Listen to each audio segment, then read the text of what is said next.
আসসালামু আলাইকুম প্রিয় দর্শক, আজকের বড় খবর হলো যে বিএনপি আগামী নির্বাচনকে সামনে রেখে ৩০০ আসনের মধ্যে ২৩৭টা আসনে সম্ভাব্য প্রার্থী তালিকা প্রকাশ করেছে। একটা সংবাদ সম্মেলনের মাধ্যমে মির্জা ফখরুল ইসলাম আলমগীর এই তালিকা প্রকাশ করেছেন। এই ২৩৭টার বাইরে যে ৬৩টা আসন আছে সেই আসনগুলিতে তারা ফাঁকা রেখেছে। কেন ফাঁকা রেখেছে সে সম্বন্ধে একটা ধারণাও দেওয়া হয়েছে।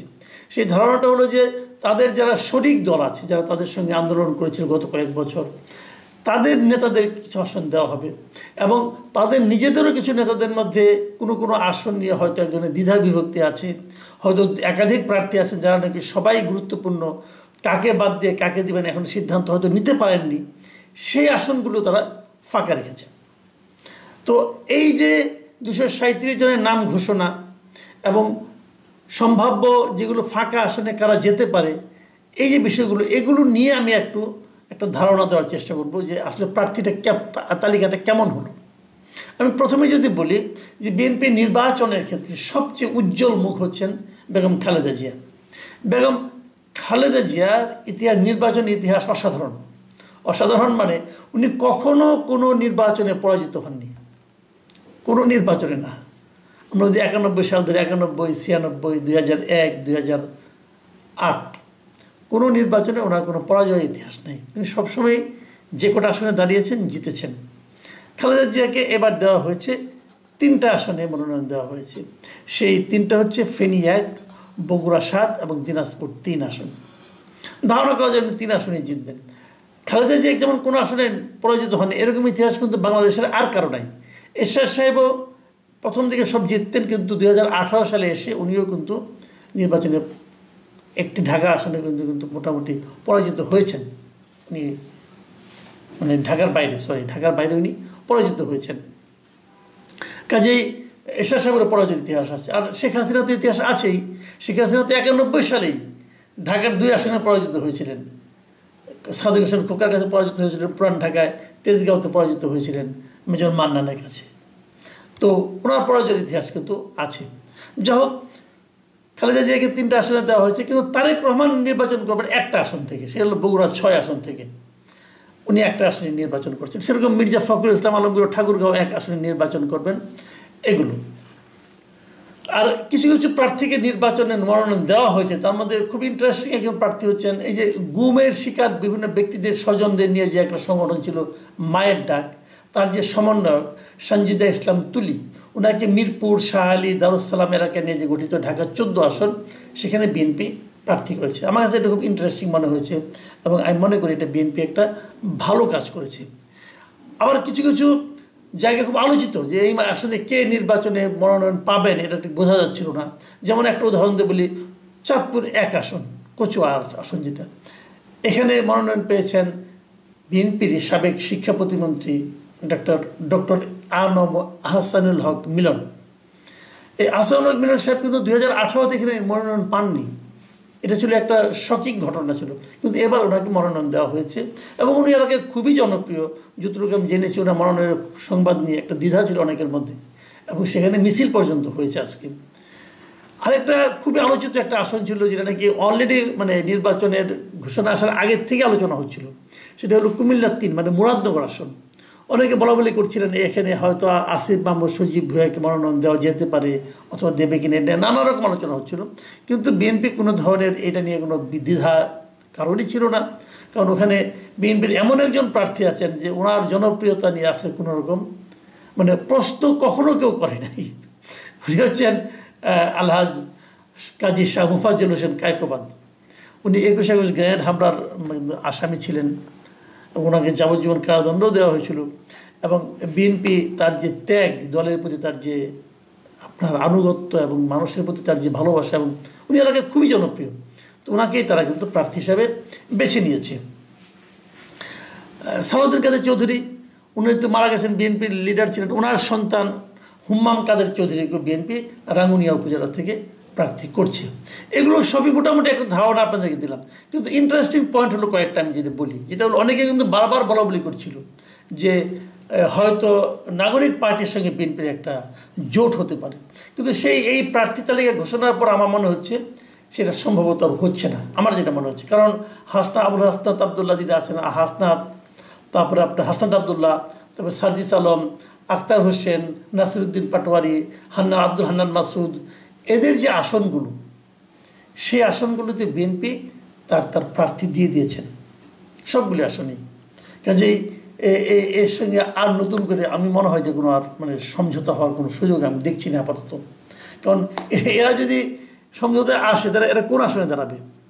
আর একটা দুটো হলে বুঝতাম, মোটামুটি সব আসনেই কিন্তু বিএনপি তাদের মনোনয়ন দিয়ে দিয়েছে। কাজে আমার মনে হচ্ছে না যে আলোচনা হচ্ছিল এদেরকে নিয়ে, যে এদের সঙ্গে একটা আতাত হতে পারে, সেটা সম্ভবত হচ্ছে না। কিছু হেভিওয়েট প্রার্থী যাদের নাম এই তালিকায় আমি দেখলাম না, তারা কারা?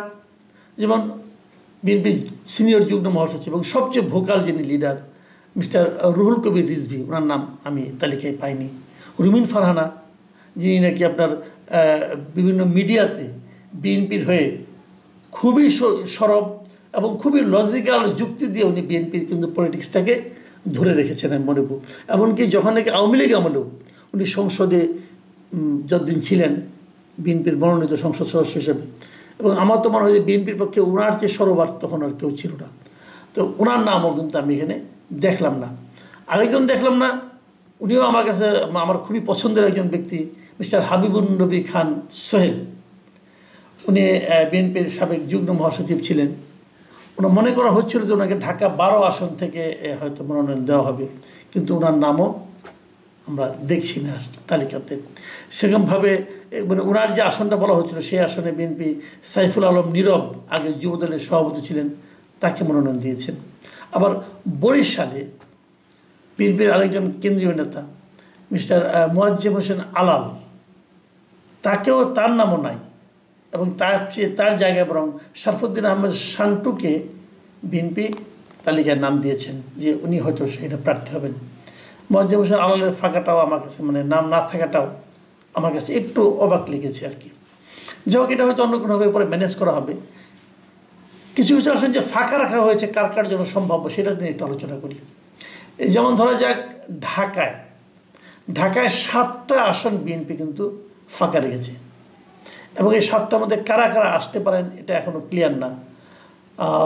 মনে করা হচ্ছে যদি নাগরিক পার্টির সঙ্গে যদি শেষ পর্যন্ত তাদের আতাত হয় তাহলে হয়তো ঢাকার কোনো একটা আসন তাদেরকে দেওয়া যেতে পারে।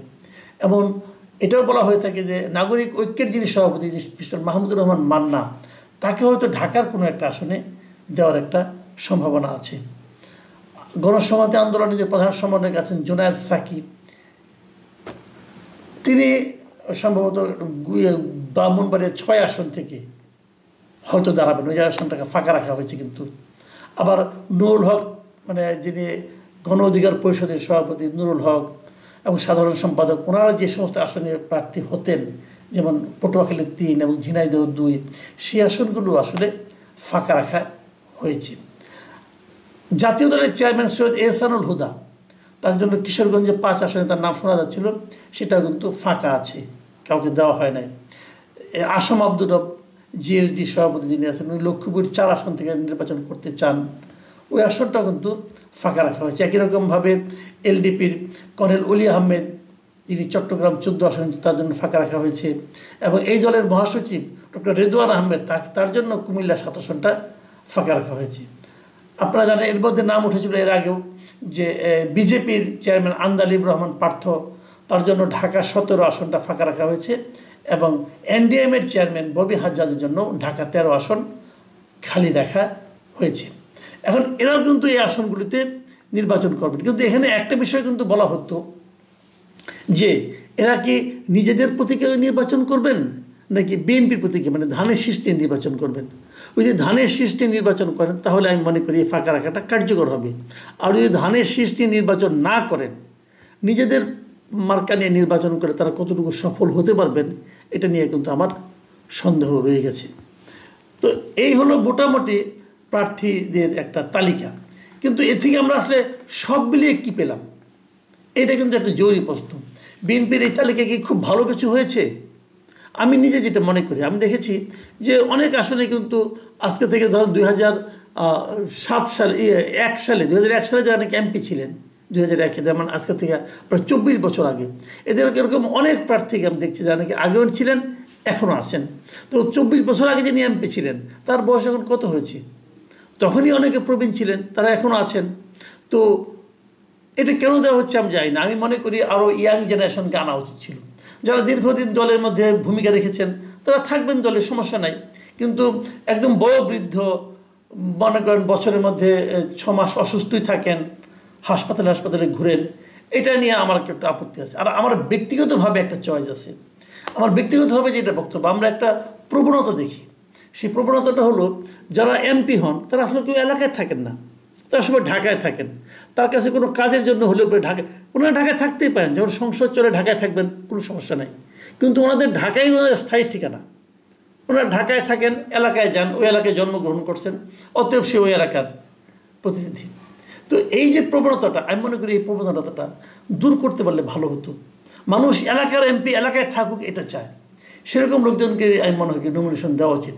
বিএনপির তো ওরকম লোক আছে, অনেক লোক আছে যারা নাকি এলাকায় স্থায়ী বাসিন্দা, ওখানেই থাকেন। যদি ঢাকা কেন্দ্রিক সবাই থাকে, মনে করেন এলাকার একটা সাধারণ মানুষ, তার যদি কোনো কাজের জন্য এমপি সাহেবকে দেখা করার জন্য যদি ঢাকায় আসতে হয়, এটা আমি মনে করি খুবই বেদনাদায়ক ব্যাপার। আমার মনে হয় না বিশ্বের অন্যান্য দেশগুলিতে এরকম প্রবণতা আছে। ব্যবসায়ীদেরকে আমার কেন যেন মনে হচ্ছে এবারও ব্যবসায়ীরা অনেক প্রাধান্য পেয়েছেন। হয়তো হিসাবটা 2-1 দিনের মধ্যে আমরা পাবো যে আসলে কোন ধরনের লোককে প্রাধান্য দেওয়া হয়েছে। তাই যদি হয় যে ঢাকা কেন্দ্রিক, ব্যবসা কেন্দ্রিক, তাহলে সেটা কিন্তু আগের মতোই, আগের যে ধারাটা ছিল সেই গড্ডালিকা প্রবাহে কিন্তু বিএনপিতে তাহলে গা ভাসাবে। আমি নিজে মনে করি এটা হওয়া উচিত নয়। আমি মনে করি মানুষের ভোটিং প্যাটার্ন চেঞ্জ হয়ে গেছে।